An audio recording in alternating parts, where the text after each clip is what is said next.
गुरुर्ब्रह्मा गुरुर्विष्णु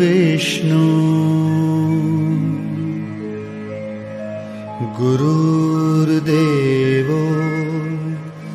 महेश्वरः गुरु साक्षात् परब्रह्मा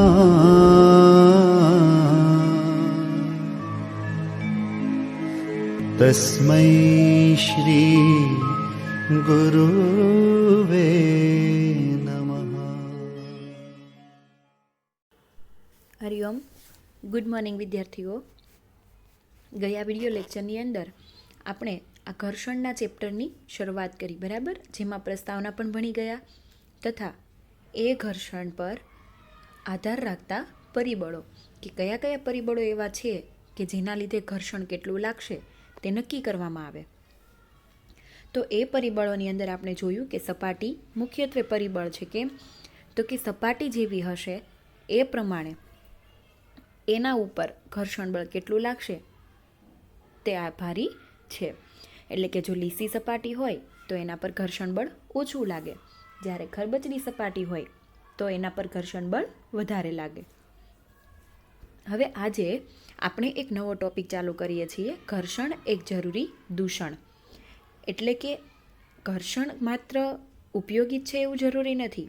ઘણી વખત અમુક જગ્યાએ આપણને નુકસાન પણ કરે છે. કેવી રીતે? તો જોઈએ આપણે. એના પહેલાં કેટલાક સવાલની ચર્ચા કરીએ, બરાબર, કે કોઈ કાચનો ગ્લાસ કે માટીનો ઘડો એ બેમાંથી કોને પકડી રાખવું સરળ છે? તો આપણને તરત ખબર પડી જાય કે એમાં માટીનો ઘડો પકડવો સરળ છે. શું કામ? કારણ કે કાચના ગ્લાસની બહારની દિવાલ કેવી હોય? ચીકણી હોય, બરાબર, અથવા તો તેના પર રાંધવાના તેલનું સર લાગેલું છે. હવે એને પકડવું સરળ હોય કે મુશ્કેલ છે? તો એના ઉપરથી પણ ખબર પડી જાય કે જો એ ચીકણી સપાટી હોય અથવા તો લીસી હોય તો તેને લાંબા સમય સુધી પકડી રાખવું ખૂબ મુશ્કેલ છે, કારણ કે આપણને આપણા હાથમાંથી લપસી જવાનો ડર લાગે છે. હવે આપણે વિચારવાનું છે કે જો ઘર્ષણ ન હોય તો કાચના ગ્લાસને પકડી રાખવું શક્ય બનશે, બરાબર? તો એ પણ આપણે યાદ કરીએ કે ભીના કાદવવાળા રસ્તા પર અથવા તો આરસના ભીના ભોંયતળિયા પર ચાલવાનું કેટલું મુશ્કેલ છે. મતલબ કે જો ઘર્ષણ જ ન હોય, બરાબર, તો આપણને ખબર છે કે ઘર્ષણ નહીં હોય તો બધી જ સપાટીઓ લીસી લાગે, અને બધી જ સપાટીઓ જો એવી ચીકણી અને લીસી હોય તો કોઈ વ્યક્તિ એના ઉપર ચાલી શકે નહીં, બરાબર. એટલે કે જો ઘર્ષણ ન હોય તો તમે પેન કે પેન્સિલથી લખી પણ ન શકો. કેમ? કારણ કે આપણી પેન પેન્સિલ અટકશે જ નહીં, બરાબર, સતત લપસ્યા કરે છે. એટલે કે ત્યાં ઘર્ષણ ખૂબ જરૂરી છે. જ્યારે આપણે મતલબ કે જ્યારે તમારા ટીચર બ્લેકબોર્ડ પર ચોકથી લખે છે, હવે અત્યારે તો એ નથી, પણ હજુ પણ ઘણી જગ્યા પર બોર્ડ પર ચોકથી લખવામાં આવે, બરાબર, તો ત્યારે તેની રફ સપાટી શું કરે છે? ચોકના થોડા કણોને ત્યાં ચીપકાવી રાખે છે, બરાબર. એટલે બ્લેકબોર્ડ પર તે ચોંટી જાય અને ચોક અને બોર્ડ વચ્ચે માની લો કે ઘર્ષણ ન હોત તો એ કણો ત્યાં ચીપકવાના બદલે શું થાત? લપસીને નીચે આવી જાત, અને આવું થાત તો આપણે લખી શકીએ નહીં. એટલે જો કોઈ જ ઘર્ષણ ન હોય તો કોઈ વસ્તુ ગતિ શરૂ કરી દે તો તે ક્યારેય રોકાશે નહીં. એટલે કે સતત લપસ્યા કરે છે અથવા સતત ચાલ્યા કરે છે. જો રસ્તા અને વાહનોના ટાયરોની વચ્ચે ઘર્ષણ ન હોય તો શું થાય?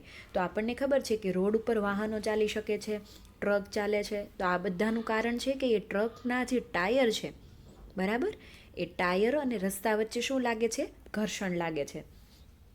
જો ન લાગતું હોત તો કોઈ વાહન રસ્તા પર ચાલી શકે નહીં. કેમ? કારણ કે જો એ ચાલવા જાય તો એ લપસી પડે, બરાબર. ના તો તેમની ગતિની દિશામાં પણ ફેરફાર કરી શકાય, કારણ કે એ આપણા કંટ્રોલમાં જ ન હોય. તેથી આપણે એની દિશામાં કોઈ ફેરફાર કરી શકીએ નહીં. દિવાલમાં ખીલ્લી ન ઠોકી શકાય. કેમ? કારણ કે તમે દિવાલમાં અંદર ખીલ્લી ત્યારે જ અંદર નાખી શકો જો એ દિવાલ ખરબચડી હોય અને એના પર ઘર્ષણ બળ લાગતું હોય, બરાબર. અથવા તો આપણે જે ટાઈ છે એ ટાઈમાં ગાંઠ પણ ન બાંધી શકીએ. ગાંઠ એટલે બાંધી શકીએ છીએ કારણ કે ત્યાં બે છેડા વચ્ચે ઘર્ષણ લાગે છે, બરાબર, જેથી તે એકબીજાને શું કરે છે? જકડી રાખે છે. ત્યાર પછી ઘર્ષણ વગર કોઈ ઇમારત પણ ન બાંધી શકાય. ઇમારત કેમ ન બાંધી શકાય? તો કે જ્યારે ઇમારત બાંધવામાં આવે ત્યારે ઘણા એવા પદાર્થો હોય કે જેને એકબીજાનું શું પડતી હોય? સપોર્ટની જરૂર પડતી હોય, બરાબર? અને એ સપોર્ટ એ ક્યારે આપી શકે? જો એ બંને વચ્ચે ઘર્ષણ લાગતું હોય તો. જો ઘર્ષણ નહીં લાગે તો કોઈ પણ એકબીજાના આધારે ઊભા રહી શકે નહીં. બે ઈંટ પણ એકબીજા સાથે ઊભી ના રહી શકે, એકબીજાનો આધાર ન લઈ શકે, જેના કારણે શું થાય? કોઈ પણ પદાર્થને આપણે જોડવા જઈએ તો એ પદાર્થ જોડાયા પહેલાં તો નીચે પડી જાય, એટલે કે ત્યાં ઘર્ષણ ખૂબ જરૂરી છે. ત્યાર પછી અહીં આપણને લખ્યું છે કે ઘર્ષણના કારણે બૂટ ચપ્પલના તળિયા ઘસાઈ જાય છે. હવે આવું શું કામ થાય છે? તો કે ઘર્ષણ લાગે છે એટલે કે રસ્તા પર આપણા ચપ્પલના તળિયા ઘસાતા હોય, બરાબર? અને એનાથી વિરુદ્ધ જોઈએ તો ઘર્ષણ હાનિકારક પણ છે. કેમ? કારણ કે ઘર્ષણના કારણે વસ્તુઓ ઘસાઈ જાય છે, જેમ કે સ્ક્રૂ છે, બોલ બેરિંગ છે, પછી બૂટ ચપ્પલના તળિયા છે, બરાબર? ત્યારબાદ રેલવે સ્ટેશન પર જે ચાલવાના ઓવરબ્રિજ ઘસાયેલા પગથિયા છે, આ બધું આપણે જોયું હોય એ બધું ઘસાઈ ગયેલું જોવા મળે છે. પણ એનું કારણ શું? ઘર્ષણ. એટલે કે ઘર્ષણ માત્ર ઉપયોગી જ નહીં પરંતુ ઘણી વખતે આપણને નુકસાન પણ કરતું હોય છે. ઘર્ષણથી ઉષ્મા પણ ઉત્પન્ન થાય છે. હવે આના માટે આપણી પાસે એક ખૂબ સારું ઉદાહરણ છે કે જ્યારે આપણને પ્રેયર પૂરી થાય અને બે હાથની હથેળીઓ સામસામે ઘસવાનું કહેતા હોય છે, બરાબર? અને એ હથેળીઓ ઘસીને આપણે જ્યારે આપણા મોઢા પર લગાડીએ ત્યારે આપણને ગરમ લાગે. તો આવું શું કામ થાય? તો કે ત્યારે આપણે બંને હાથની હથેળી સામસામે ઘસી એટલે ઘર્ષણ ઉત્પન્ન થયું, બરાબર? અને એમાંથી ઉષ્મા ઉત્પન્ન થઈ. જ્યારે આપણે માચીસની દિવાસળીને કોઈ ખરબચડી સપાટી પર ઘસીએ છીએ ત્યારે તે શું કરે છે? આગ પકડી લે છે. એનું કારણ છે કે એ આગ પકડે એટલે કારણ કે ત્યાં શું ઉત્પન્ન થાય છે? ઘર્ષણ, બરાબર? હવે આપણે જોઈએ કે મિક્સચરને થોડી મિનિટ ચલાવવાના લીધે એની જે અંદર કન્ટેનર હોય એ પાત્ર એ ગરમ થઈ જતું હોય, બરાબર? અને એના લીધે આપણે શું કરવું પડે? મિક્સચરમાં થોડાક સમયે એને બ્રેક આપવો પડે. કન્ટિન્યુ જો આપણે ચલાવ્યા કરીએ તો એ વધારે ગરમ થઈ જાય છે, અને વધારે ગરમ થઈ જાય તો પછી એ વાયર બળી પણ શકે છે. અને એ ગરમ થાય છે શું કામ? કારણ કે એમાં શું ઉત્પન્ન થતું હોય? ઘર્ષણ ઉત્પન્ન થાય. અને એ ઘર્ષણના લીધે એમાં ઉષ્મા ઉત્પન્ન થાય છે, કારણ કે જ્યાં ઘર્ષણ હોય ત્યાં ઉષ્મા ઉત્પન્ન થાય છે. તો હકીકતમાં જ્યારે પણ આપણે જુઓ અહીંયા હથેળીઓ ઘસીને ગરમીના અનુભવની તમને પ્રવૃત્તિ બતાવી છે. પછી અહીંયા દિવાસળી છે તો માચીસની સાથે દિવાસળીને ઘસે છે તો ત્યારે પણ શું ઉત્પન્ન થાય છે? ઘર્ષણના લીધે ઉષ્મા ઉત્પન્ન થાય છે. તો હકીકતમાં આપણે ક્યારેય પણ જો મશીનનો ઉપયોગ કરીએ તો ઉત્પન્ન થતી આ ઉષ્માના કારણે શું થાય છે? થોડી ઘણી ઉર્જા વેડફાઈ જાય છે, એટલે કે વેસ્ટ થઈ જાય છે. હવે આપણે જોવાનું છે કે ઘર્ષણ ઓછું કરવાના ઉપાયો શું છે? આ ઘર્ષણ તો લાગે છે, બરાબર? પણ એને વધારવા હોય કે ઘટાડવા હોય તો શું કરવું જોઈએ?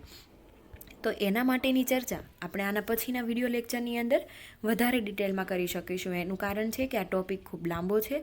એના માટે આજે જે ટૉપિક ભણાવ્યો એ સમજવો ખૂબ જરૂરી છે. તો આજનો આ વિડીયો જરૂર પડે તો 1 થી 2 વખત જોઈ લેવો અને તેની સાથે નીચે આપેલા પ્રશ્નોના જવાબ પણ લખી લેવા, જેથી કરીને આના પછીના વિડીયો લેક્ચરની અંદર જે પણ ટૉપિક ચાલે એ તમે આસાનીથી સમજી શકો. હરિઓમ.